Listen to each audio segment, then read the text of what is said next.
Babies are created in the image of God. We believe that they feel pain at 15 weeks. There are some other witnesses that are here today and going to be interested in providing some further information on that point. And basically, and we thank our sister state of Mississippi for striking a blow in the cause and defense of the life of the unborn. And basically, the legislative findings in their bill that was passed states that United States is one of only 7 nations in the world that permits non-therapeutic or elective abortion on demand after the 20th week of gestation. Fully 75% of all nations do not permit abortion after 12 weeks gestation except to save the life and preserve the physical health of the mother. Again, this is from the legislative findings in the Mississippi statute.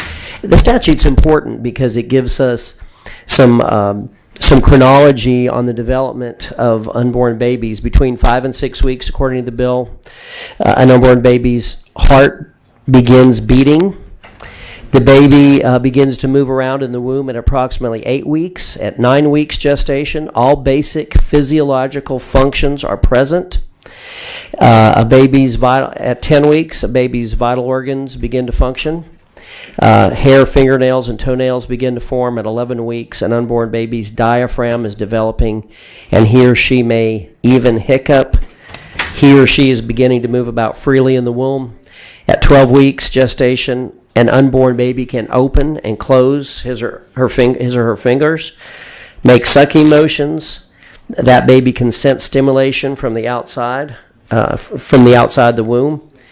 And as the United States Supreme Court noted in Gonzalez versus Carhart, 540 United States 124 in 2007, that baby has taken on, quote, the human form, unquote. And of course, we understand that the Supreme Court has long recognized that the states have an, quote, important and legitimate interest in protecting the potentiality of human life. I understand that there is an expenditure of money. I cannot think of a better expenditure of money that Louisiana could make. It's been said that the litigation could cost several $1 million. Out of a budget of over $28 billion, I don't know of a better expenditure that we could make than to protect the life of the unborn. I will note in Roe versus Wade, the United States Supreme Court left at 12 weeks, said the decision was left up to the physician. Roe v. Wade did not prohibit a state bar on abortions in the first 15 weeks. The Supreme Court said in Roe versus Wade, after 12 weeks, the state may regulate abortion in ways reasonably related to the the mother's health. And the Supreme Court said that after viability, the state may regulate or ban abortion, except for the preservation of life in cases where it's necessary to preserve the life of the mother. In short, Roe v. Wade authorizes abortion in the first 12 weeks. I will state as a citizen, as a member of this legislature, I'm against abortion at any point. I believe it's murder of the unborn, murder of human beings. But in terms of a legal analysis, Roe does not prohibit abortion bans after 15 weeks. That does not make abortion bans after 15 weeks illegal. Thank you, Mr. Chairman.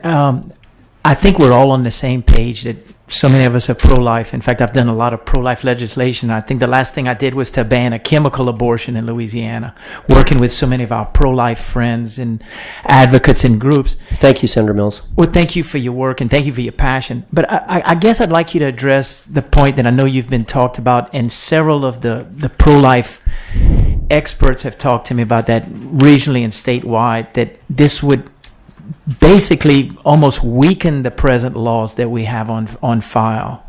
And it's been a concern that the strategy is perfect, but it seems like, address that from a legal standpoint. Now, I guess because I know you've been talked about it also, but it's almost like if this legislation would pass, it would be almost a weakening and a step back from where the pro-life folks have been able to make major strides. Well, I disagree, because this law, if passed, will make it illegal to kill unborn babies after 15 weeks. So it's going to, if enacted, it would protect the life of babies that are not aborted during the first 15 weeks. Roe v. Wade is not a decision. It's an opinion. there's a difference between a decision and an opinion. A decision is final, an opinion is conditional. So he said, however, since we can't determine the point at which life begins either, if that point can ever be determined to be at conception, that, quote, collapses Roe v. Wade and our theory that the point at which life begins can't be determined.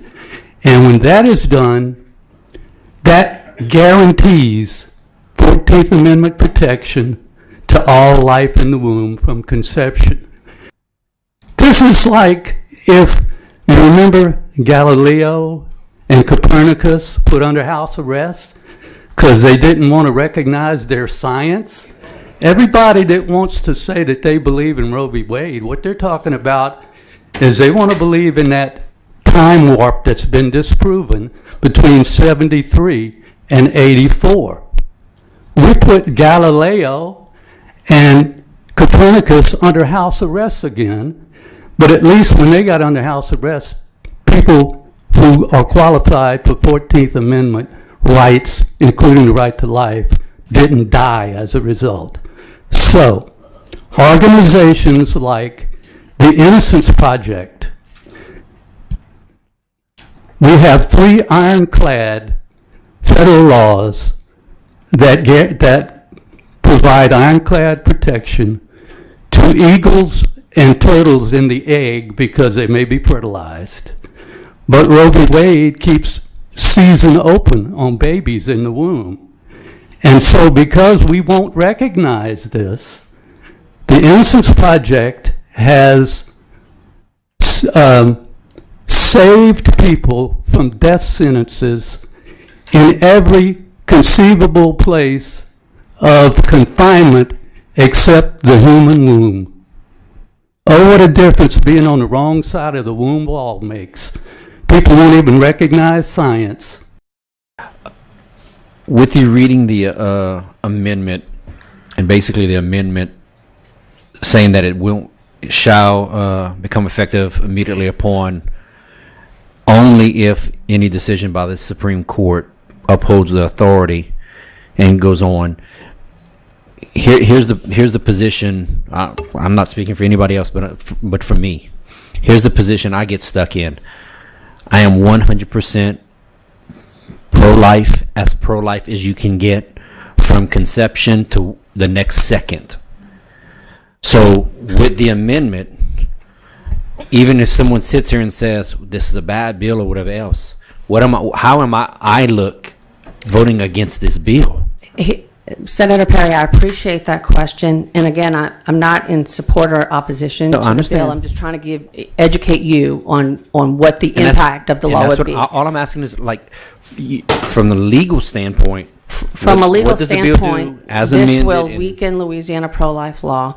But I can mention this. I heard that Senator Milkovich said earlier that he has a resolution for the Louisiana Attorney General's office to file an amicus brief and give whatever legal help we can to Mississippi.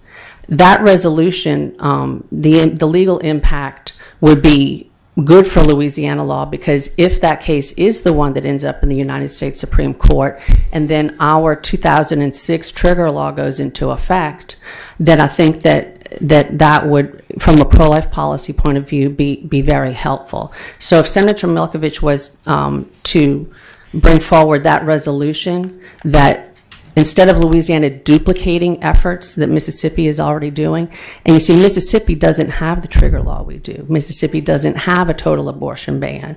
So they're in a different position. And so these legal intricacies, this is a complicated area of law because the United States Supreme Court it creates legal fictions about using time periods and words like viability. When the court is legislating from the bench and making up rules that they make up as they go, it's hard to keep track of who's on first. But I can tell you that from 24 years of legal experience, no matter how you vote on this bill, yes or no, this bill will unintentionally weaken Louisiana pro-life law. However, directing Louisiana to assist Mississippi in their law would strengthen our position. So where are the ordinary groups that speak for and against these type of things that we're used to hearing? Why aren't they here saying that? You'd have to ask them that. Yeah. All right. Thank you. Right now, we have some of the strongest laws in the country, correct? Yes. And if the amendment got on. So now the amendment, if that other component goes into place, will actually weaken. Yes, it would allow abortion up to 15 weeks, which it allows 95% of all abortions. And right now, I'm sure that's an unintended consequence. And right now, what is it? Right now, it's at conception?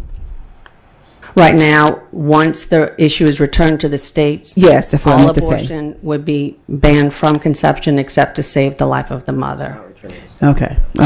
I just want to make sure that I was clear, because I too share the sentiment of my colleague, and everybody know here that I say I'm pro-life from the womb to the tomb. So this definitely is giving me a little pause. So before you get started, Senator Milkovich, Senator Perry has a question. I don't know any other way to put it, Senator. You just putting us in a box. Actually, I'd like to respond because I tried to be quiet and hold my peace. All right. If, and by the way, I said this in my opening, that if this got passed, that I would move for this amendment. It says that if Roe versus Wade is overruled, Okay. that So we would go back to. you'd like to have passed out? Yes, I do. All right. If that, we would go back to a baseline of no abortions if Roe versus Wade is overruled. And I'm concerned, and I speak out against a culture of surrender to the federal courts. I do not believe that we should allow the federal courts to subsume our state legislative function. They have their functions, and we have ours.